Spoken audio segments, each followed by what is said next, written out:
आई जो है पानी वालने गेहूं में आप लोग देख रहे हैं।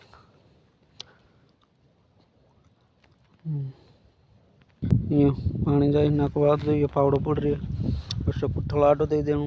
ये लोग कर देखाड़ू गेहूं सही जा पसा गई रहा मस्त ना ना ये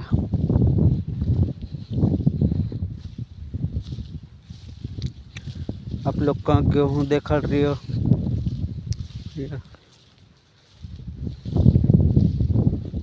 मस्त ना नीली नीली हरियाली में भारी मजा आवा। मौसम में मौसम वाह यार, ठंडी में मौसम में गेहूं ऐसा होता है।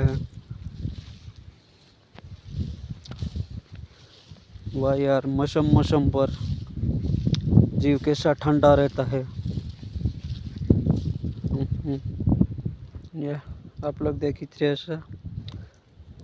वाह यार, मैं भी इसमें जाऊं तो फोटो एक नंबर बनाऊं, ऐसा दिल सबका करता है। मैं रोज यहाँ 8 दिन में और वीडियो बना देता हूँ।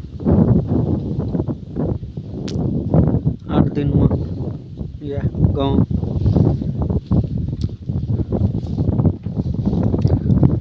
जय जोहार, जय आदिवासी। वीडियो अच्छा लगा तो सब्सक्राइब, लाइक, बेल लाइक, घंटी दबाई देना।